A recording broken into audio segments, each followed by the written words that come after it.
Écoutez la vidéo. Yeah. Oui, bonjour chers parents, bonjour à toute la Côte d'Ivoire, bonjour à nos autorités ivoiriennes. Je leur dis merci dans un premier temps pour tout ce qu'ils font pour la bonne marche de l'école ivoirienne. Mais vraiment, j'interpelle le ministre de l'Éducation nationale, le professeur Mariatou Koné. Si aujourd'hui, à ce 21e siècle, il y a un village qui vient d'être créé et puis les gens demandent des enseignants, ils n'ont qu'à venir voir au moins l'état du village. Ceux qui sont dans ce village, ils n'ont qu'à venir étudier un peu leur mentalité pour pouvoir créer les écoles dans ces villages. Voilà un village en Imotula, dans la préfecture de Goné, IEP Goné, où l'école a été créée depuis 2006. Les premiers élèves de cette école sont à l'université cette année. D'autres même cherchent à devenir fonctionnaires parce qu'ils ont déjà déposé leur dossier pour passer le concours de Capot. Mais voilà ce qu'on vit ici. Nous n'avons pas de bâtiment. On a beau écrire, on a beau remplir les papiers, jusqu'à présent rien n'est fait. Et on travaille sur des préaux, et ces préaux-là sont en très mauvais état. On a beau faire pour que les parents trouvent une solution, mais ça ne peut pas. Voilà, aujourd'hui, nous avons pris la journée, moi-même le directeur, avec les autres collègues et les élèves, nous-mêmes sommes à la tâche en train d'arranger les appartements. Vraiment, ce n'est pas joli à voir. Et je pense que nous aussi, on a besoin un peu de respect, on a besoin un peu de considération pour pouvoir travailler dans ce genre de coin-là. Donc vraiment, j'interpelle nos autorités de vraiment se pencher sur ce côté-là avant d'affecter un enseignant dans un village très reculé aujourd'hui, en ce 21e siècle. Ils n'ont qu'à venir vraiment, ils n'ont qu'à déléguer quelqu'un pour venir voir au moins si ce village, on doit vraiment attribuer une école à ce village. Sinon vraiment c'est pas normal que nous travaillions dans ces chaînes de points. Voilà. Donc c'était mon cri de cœur. Comme le travail n'est pas fini, je vais reprendre le boulot.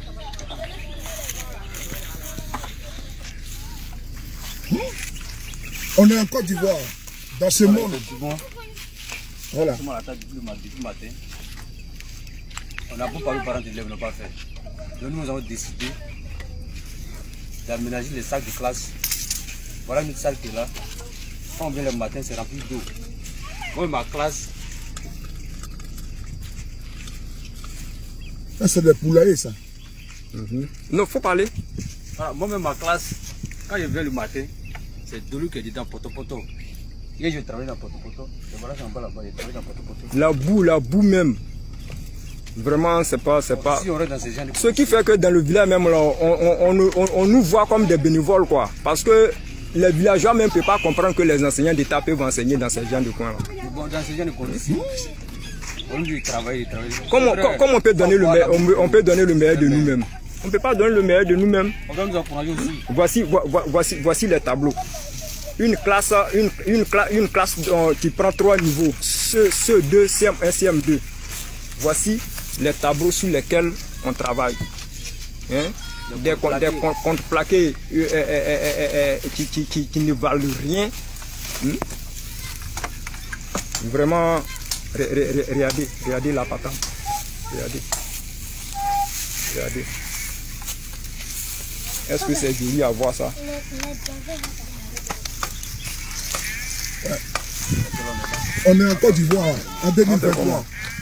Nous sommes dans le monde. Comme c'est l'État qui nous a affectés. Et le monde réel. On va faire un effort de faire ce qu'on peut faire. Mais ici, là, je pense qu'on ne doit pas obliger quelqu'un de travailler comme il se doit. Hein. On fait ce qu'on peut faire. Voilà. Donc, c'était mon cri de cœur. Je vais reprendre le boulot. Parce que demain, on doit travailler. Donc, on doit vite faire pour terminer. L'évêque a lui-même simplifié les choses. Nous ne sommes pas dans le même monde. Moi, mon monde, c'est qu'aujourd'hui en Côte d'Ivoire, un citoyen ne fait pas plus de 5 km avant de trouver un centre de santé. C'était une volonté du chef de l'État. Cela a été atteint. Moi, mon monde, c'est qu'un enfant ne fait pas plus de 5 km pour aller au collège. Et avec tout le programme de collège de proximité qui a été développé, cet objectif a été atteint. Moi, mon monde, c'est faire en sorte que les étudiants n'aient plus à venir vers la seule université que nous avions. Et qu'aujourd'hui, j'ai une université à Korogo, grâce au président Ouattara. J'ai une université à Daloa, grâce au président Ouattara. J'ai une université à San Pedro, grâce au président Ouattara. J'ai une université à Mans, grâce au président Ouattara. L'université d'Odiene est en train de sortir du sol, de même que l'université de Mondoukou. Et quand j'ajoute l'université d'Abouba-Djamé, que le président avait déjà initié, plus l'université de Bouaké, qui a été sa création lorsqu'il était Premier ministre, ajouter à cela l'université virtuelle, ça nous fait 9 universités qui sont l'œuvre du président Alassane Ouattara, sur les 10 que compte notre pays. C'est ça mon monde. Moi, mon monde, c'est l'autoroute qui arrive jusqu'à Bouaké. C'est dans ce monde que je vis. Je ne peux pas dire s'il est invisible ou s'il est réel. Mais comme l'évêque et moi ne sommes pas dans le même monde, je ne fais pas plus de commentaires que cela. Et vous me voyez ici tous les mercredis, et je n'ai pas de gilet pare-balles, à moins que je l'ai oublié.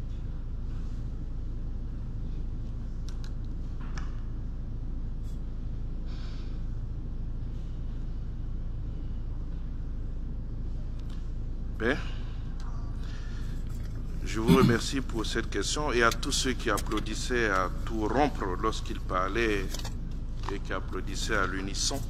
Je veux juste citer La Fontaine qui disait dans une de ses fables: apprenez que tout flatteur vit aux dépens de celui qui l'écoute. Je vous remercie.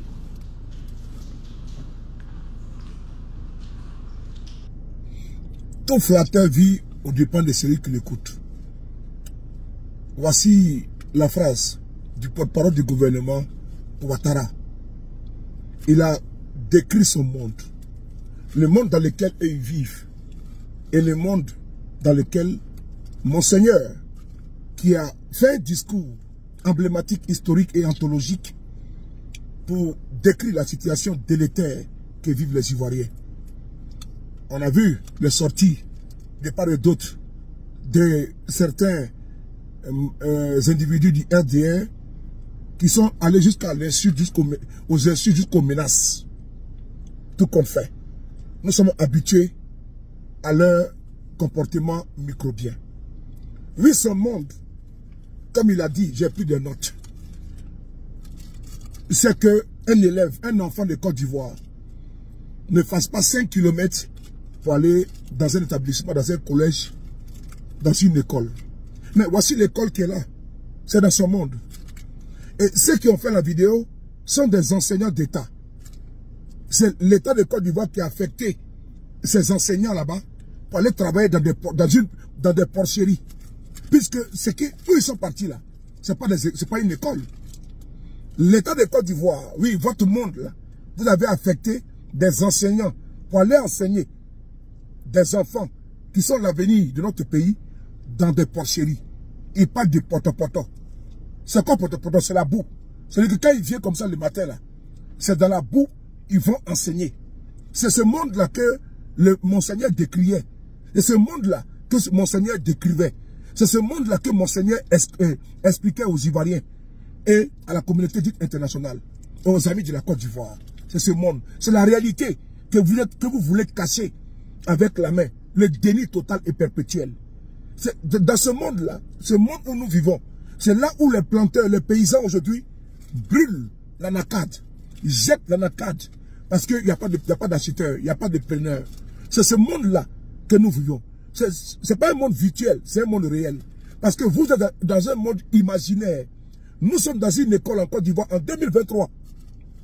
Je dis bien en 2023. 2023, les cris de cœur des enseignants qui en ont marre, qui ont ça jusque-là, et qui viennent faire une vidéo pour vous demander à l'État de Côte d'Ivoire de les respecter.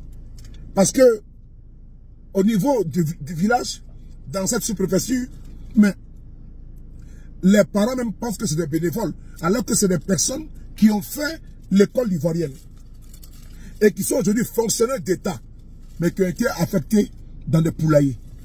Oui, voici le monde là que vous avez donné aux Ivoiriens. Mieux, il ne faut pas travailler, il faut pas faire 5 km pour avoir un centre de santé. Allez-y à Niélé. Vous allez voir l'hôpital comment ça y est. Parce que c'est bien bon de dire que nous avons des hôpitaux par-ci, des centres de santé par-là, des dispensaires. Mais allez-y voir l'état de délabrement. Oui, c'est ça le vrai monde. Allez-y voir dans les universités en Côte d'Ivoire. Comment les étudiants dorment. On a vu des reportages. C'est le vrai monde qui est là. Et nous ne sommes pas dans le virtuel, nous sommes dans le réel. C'est le monde là. Comme nous avons pris des notes, nous allons parler. Cette école-là a été créée en 2005. Mais vous avez trouvé que les autres ont échoué. Et donc vous voulez parfaire. Mais où est le résultat? Où en sommes-nous? Mais c'est un bilan zéro. C'est un bilan nada. La preuve est là aujourd'hui. Que vous êtes dans un autre monde. Que vous êtes dans une illogique. Vous êtes dans une obstination. Vous êtes dans une justification hors pair. Parce que vous êtes hors sol. Parce qu'on ne peut pas justifier ça. Votre monde que vous voulez vendre là. Parce que vous êtes des bourgeois, des embourgeoisés. Vous ne savez pas, vous ne connaissez pas la réalité que vivent les Ivoiriens. Le monde dans lequel vous vivez, effectivement, ce n'est pas le monde dans lequel les Ivoiriens vivent en majorité. Parce que les 1% d'Ivoiriens, pour ne pas dire ceux qui sont parmi vous, Ivoiriens, qui sont devenus des multimilliardaires, ne savent pas. Ils sont aujourd'hui coupés et décalés. La réalité n'est pas que vivent les Ivoiriens. Donc votre monde est différent du monde qu'a décrit Monseigneur. On va encore poursuivre. Votre monde que vous avez décrit ici. Alors, les universités que vous avez, quand j'ai écouté ce monsieur qui a parlé, il demande qu'on les respecte. Il demande qu'on les considère. Parce qu'ils ne sont pas considérés. Voici le monde dans lequel vivent les Ivoiriens. Ou bientôt, ceux qui ne payent pas le courant. Parce que ceux qui parlent et qui augmentent les taxes, et qui augmente le prix du carburant, qui augmente les prix, comment dirais-je, de l'électricité, ces personnes ne paient pas le courant. Les ministres de Ouattara, son gouvernement, sa famille, les ministres et leurs familles, ils ne payent absolument rien. C'est les personnes qui sont à l'abri du besoin. Donc, ils peuvent augmenter le courant de 10%, de 20%, de 30%. Ils vont venir justifier. Mais c'est vous qui allez payer. Et quand ils viennent, ils sont irrespectueux. Ils viennent justifier ça. Ils viennent justifier que non, il y a deux mondes. Il y a un monde qui est tellement parfait, où coule le lait et le miel. Oui, il y a un monde en Côte d'Ivoire qui est un paradis sur terre. Ce monde-là est plus que Dubaï, est plus que l'Arabie Saoudite, est plus que le paradis même. Parce que dans ce monde-là, il n'y a pas de pauvres. Dans ce monde-là, il n'y a pas de chômeurs. Dans ce monde-là, tout le monde est riche. Dans ce monde-là, même les paysans vont au champ avec des Mercedes. Dans ce monde-là, les paysans vont au champ avec des Range Rover. Dans le monde qui est décrit par le gouvernement ivoirien, les paysans vont, comment dirais-je, au champ avec des 4x4 neuves. Oui, dans ce monde, le monde qui nous décrit, effectivement, tout est gratuit là-bas. Dans ce monde-là, c'est comme en Libye sous Kadhafi, où les gens étaient exemptés de certaines charges. Ils ne payaient pas l'eau, ils ne payaient pas le courant et j'en passe. Dans ce monde en Côte d'Ivoire aujourd'hui, effectivement, chaque fin du mois, chaque Ivoirien reçoit au moins pratiquement 5 millions par mois. Effectivement, c'est ce monde-là qu'ils nous décrivent, qu'ils nous vendent. Dans ce monde-là, chaque fin du mois, les Ivoiriens qui sont au chômage là, ont des rémunérations. Oui, dans ce monde-là, qui vous décrit là, tous les enfants de Côte d'Ivoire sont dans des belles classes salles de classe. Oui, dans ce monde-là, il n'y a pas d'école poubelle, il n'y a pas d'école porcherie, il n'y a pas d'école poulailler. Oui, dans ce monde-là, tout est nickel, tout est parfait. Dans ce monde-là, la sécurité est garantie. Il n'y a pas de microbes, il n'y a pas de bac à faire. Dans ce monde-là, il n'y a pas de prisonniers politiques. Oui, parce que la liberté, comment dire, la liberté, elle est respectée. Dans ce monde-là, il n'y a pas des insultes, des injures à longueur de journée contre les hommes de Dieu. Dans ce monde-là, il n'y a pas de prisonniers politiques, comme je l'ai dit tantôt. Il n'y a pas d'exilés. Parce que là-bas, il y a l'entente cordiale et la réconciliation. Dans ce monde, grosso modo, il n'y a pas de pauvres. Oui, en Côte d'Ivoire, les 28 millions d'habitants sont riches et sont à l'abri des besoins. Ceux qui ont fait cette vidéo-là ont menti sur le gouvernement de M. Ouattara. Parce que là-bas, c'était un paradis sur terre. Ainsi va la République.